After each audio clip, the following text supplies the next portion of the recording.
ta dini se jeta në këtë botë nuk është tjetër veç se lojë, dëfrim e zbukurim, si dhe mburrje ndërmjet jush e rivalitet për ma shumë pasuni dhe fëmijë. Ajo i shëmbëllën bimës, e cila pas shjot rritet dhe i gëzon bujqit, por më vonë zverdhet, thahet dhe mbetet pa vlerë.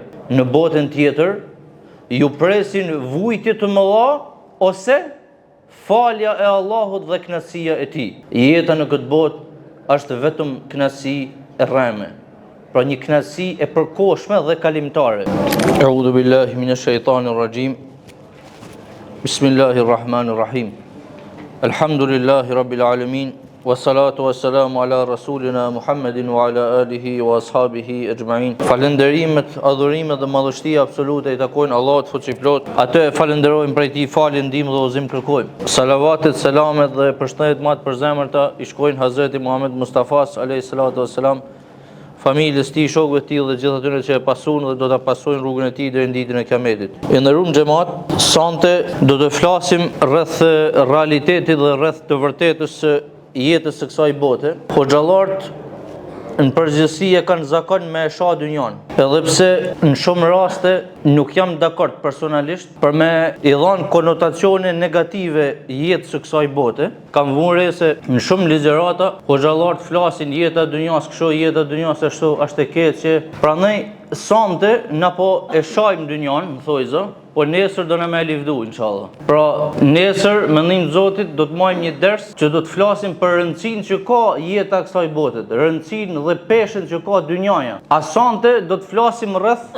anës së saj mashtruese dhe anës së saj negative, që duhet me pas kujdes mas mu mashtru besimtari. Nuk duhet vetëm me thonë anën negative të jetës së kësaj bote dhe dynjas, por do të me thonë edhe çka ka të mira. Jetën e kësaj bote Allahu xhaleshanuhu e ka përkufizu me një ajet që në fakt i ka përmlell tana që mund thuhen. Allahu xhaleshanuhu thot kështu: Bismillahirrahmanirrahim. I'lamu annama al-hayatu ad-dunya la'ibu wa lahu wa zinatu wa tafakhurun bainakum wa takathurun fil amwali wal awladi. Kamathali ghaythin a'jaba al-kuffara nabatuhu thumma yahiju fatarahu musfarran thumma yakunu hutama.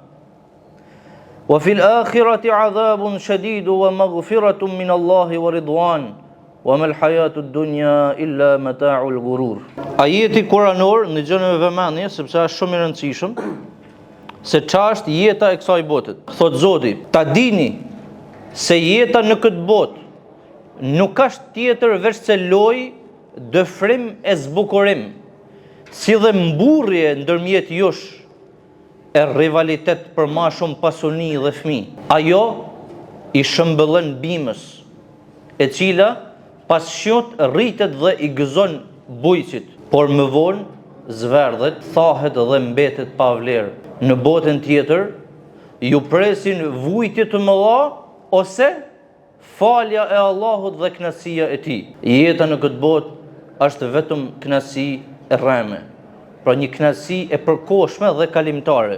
Ja vlen për mënaj me i lexu tek e tek edhe mi shtjellu pak të fjalë të mëdha madhështore që i ka thënë Zoti xhaleshanuhu në Kur'an. Pra fillimisht thotë që jeta e kësaj bote thotë është lojë, dëfrim edhe zbukurim. Lojë, dëfrim edhe zbukurim. Edhe thotë është mburrje ndërmjet jush. Tanë dim se jeta e kësaj bote i shto kalon. Njerëzit kanë qenë mburr me ata që kanë bën. Kam bën kët, kam arrit kët, kam kët sukses, kam mlell kaq, kam kry kët shkollë, kam hin kët punë, kam kët pozit, kam atë e kam kët. Pra është mburrje ndërmjet njerëzve. E dyta është rivalitet, thot Zoti, se kush me mlell më shumë pasuni edhe kush me bën më shumë fëmijë. Sa më i madh fisi, aq më tepër mburret robi. Sa më i fuqishëm që të jetë, domethënë, në aspektin e fëmijëve, sa më tepër fëmijë që të ketë, aq më i fuqishëm i duket vedi robit. E sa më shumë pasuni që të ketë, pra i ka përmend të dyja bashk, se kur janë të dyja bashk, njeriu mburret më shumë, njeriu më i duket jeta bukur, kur i ka dyja, edhe pasuninë edhe fëmijë shumë. Ama shumë bukur deri këto po thet Zoti është të pru një shembull konkret, edhe një shembull që vlen shumë. Për mas me dash mu mashtru robi edhe mu tradhtu, duhet me analizhu mirë këtë shembull. Ajo thet është sikur bima. Bima mas i bjen shi, rritet, e merr vedin, zhvillohet, edhe bujku që merret me bujqësi, kënaqet kur e sheh faren që ka hell, kur e sheh bimën që ashtu rrit, atu zhvillu edhe pret për me dhon frytet. Edhe ma vonë thët, masi u rrit bima, u ba e bukur edhe me hieshi që e gëzon bujkun, vjen thët i kohë edhe ajo zverdhet, thahet edhe metet e pavlerë. A nuk është edhe jeta e kësaj botet, edhe jeta jonë individuale e tillë, a nuk është kështu? Njeriu kur është i ri, është si një bimë që ashtu rrit. Kur është jeshile, kur është e gjelbër ajo bimë, kur është në zhvillim e sipër, i duket jeta bukur. Njeriu kur është i ri, i duket vedi se e merr botën para. I duket vedi sikur nuk ka me dek kurrë. Kaq e lezetshme dhe kaq e bukur është. Kaq e lezetshme dhe kaq e bukur është jeta, ama njeriu tu drejtu plakjes, pra gjithnjë e tu plak, edhe e kupton se jeta është tu zverdh. Pra jeta është tu tha, jeta është tu jar funi, edhe nuk ka vlerë ma. Bujku, bimen që merr frutet prej saj, kur fillon e thahet, nuk ka vlerë ma për te, për bujkun. E len një të në artë, kalbet. Edhe Zoti më vazhdon e thet, në botën tjetër, ju presin dy gjana. Pra kja botë është ishtu. Në botën tjetër ju presin dy gjana. O një dënim i madh, ose falja e Allahut dhe kënaqësia e tij. Dhe ta dini thët se jeta e kësaj bote është vetëm një kënaqësi kalimtare e përkohshme. Pejgamberi Muhammed sallallahu alaihi wasallam ka thënë kështu: O ju njerëz, tregohuni të devotshëm ndaj Allahut dhe zbukuroni lutjet tuaja.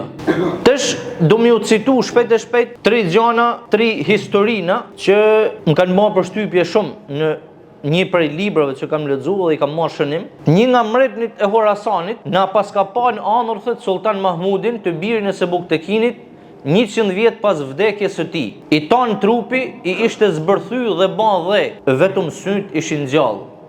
Vërtiteshin në gropëzat dhe vështronin vërdall. Të mençurit nga 4 anët e botës, dhanë e morën e smundën të japin përgjigje dhe kuptim kësaj ëndrrit. Ma në fund një njeri asket dhe i urt i mençur, i rante dhe tha: mreti shikon i dhëmkosur edhe sot e kësaj dite se si mretnin e tij po e gëzojnë të tjerët. Pra në ëndër, mreti i Horasanit ka pa paravarsin Sultan Mahmudin, që ai ka formu perandërin e Gaznevive. Të shti si mas anrës, ton trupi i tij ishte kalb. Ton eshtët ishin ba dhe, vetëm syt i kishin met një ashtu, sikur në jetën e kësaj botet. Nuk ishin kalb syt, edhe rëshin tu cellë sa nëj sa këtej syt. Të ky njeriu i urt i ka thonë që ai hala sot më si 100 vjetëve, shef dhe më thonë edhe me një far inadit, edhe me një far xhelozijet, edhe me një far habijet, i dhëmkosën, se si mretnin temet që e bana unë, e ndërtova unë, e qova unë kam të shmakzojnë tjerë. Nuk e kam ma unë. Një histori e dytë, një mret arab na usmor në moshë të thyme. Në një kohë ku ai e kishte shpresen që të jeton të ma, pra e kishte kuptu sa në momentet e fundit tije, hyni papritur në derë një kalorës dhe i dha lajmin e gëzum. Në hije të madhërisë suaj, pushtuam filan kala, armiqt u zun robër, dhe të tana ato vise me ushtri e me popull, hynë në urdhnin e madhërisë suaj. Kur i dëgjoj këto fjalë, mreti shërëtiti thellë dhe tha: ky lajm nuk është për mu, nuk më vlen ma mu ky lajm si mdheti. Pra ka hi në urdhnin tanë, filan kala, filan qytet. Nuk është ma për mu ky lajm, tha, po ky lajm është për armiqt e mi. Kush janë armiqt e mretit? Edhe përgjigjen vet. Dua të them, tha, për trashëgimtarët e mretnisë teme. Ata me zi presin me dek, edhe bab me pas, hajtë më hëtë se ka mretnu boldësh, ta lojnë mu i fijetësh, shkojnë se tanë kanë me dek. Po hajtë, ta marrim na mretnin. Pra, armis nuk ke nevoj mi kërku lërgë, mi kërku jashtë, i ke mrënd. Kur ke gjanat mlaja në posedim, se kur je fakir, nuk s'ke nevoj me pas armis. Pra nej, a nuk është edhe kështu jeta kësaj botet edhe për ne, si dhojnë. se ti ton jetën mundohesh me formu diçka të madhe, me bë një pasoni, me lanë diçka mrapa. Nuk janë gjanat këqija ata, padyshim që duhet me lanë robi mrapa, padyshim që duhet me lanë trashëgimtarëve, por a kuptoni të vërtetën e dynjas? Pra a e kuptojmë, pa fusim ton, pa e fusim edhe vetin mbrëm, a thuaj kuptojmë se çka ka realiteti, se kur vi ka fundi nuk pasa vlerë asisan. Edhe tash e fundit, edhe pse e zgjat me këtë ders, por këtij dersu unë kam marrë rëndësi, prandaj edhe e zgjata, e fillova pak vonë që të mlidhen njerëzit, sepse këto 3 histori ma merr mend se s'keni mi harru kurr. Se historia nuk harrohet. Një tregim i fundit edhe e kryjm. Kam pathet një herë një beduin, një njeri i shkretins, të cilin e kishin vu në mes argjendarët e Basras. Basra ka qenë një qytet i madh i qytetërimit islam në atë kohë, dhe po të dëgjonin prej tij këtë ngjarje. Të tregon beduini për veti tek argjendarët, tek ata që merren me arë, tash po dëgjojnë këtë ngjarje prej tij beduinit. Thet ky për veti. Një herë thet, po ata hum rrugën në mes të shkretins. Ushqimi më kishte mbaru dhe po prisja fundin, po prisja me vdek. Kur pa ndehur, gjeta një tras, pra një çantë me margaritar, me gur të çmum. Mendon e tash pak këtë çast. Me gjet në një çantë me lek, me parë, me euro në rrugë. Vallahi kishte kanë mirë, na kishte bën erë. I kishim zgjidhur shumë punë, ishim rahatu, si thonë. Mi gjet në Vjen, ka vlerë të madhe, i çantë me euro. Mi gjet në Shkodër unë atje, ma siguron jetën, i çantë me parë. Çetë sa knasi e madhe me gjet i çantë me parë. Por ç'a thet ky beduini, të shtan dëgjojmë beduinin. Nuk e harroj sa të jem gjallë, gëzimin dhe fladitjen që ndjeva në shpirt duke kujtuar në fillim se trasta do të kishte bollgur. Pra do të kishte ushqim. Bollgura një lloj urizit, një lloj ushqimit që nuk e dija i ban i euro kilja. Pra nuk e harroj thot derisa të jem gjallë, nuk e harroj derisa të vdes, se çfarë gëzimit edhe fladitje të pata në shpirtin tim kur mendova se gjeta i çantë me ushqim. Ama në të njëjtën kohë thot, nuk e harroj kurr edhe dëshpërimin e madh që ndjeva kur pash se trasta nuk kishte bollgur, por margaritar. Pra ka gjet gur çmum. Edhe thët, nuk e harroj kur dëshpërimin e madh që pata kur i pash se janë gur çmum. Pra sikur ti me gjet çantën me lek me han, çfarë dëshpërimit i madh. Ka kanë parë. Kjo do të thotë se gjaja ka vlerë në vendin e vet, në vendin e duhur.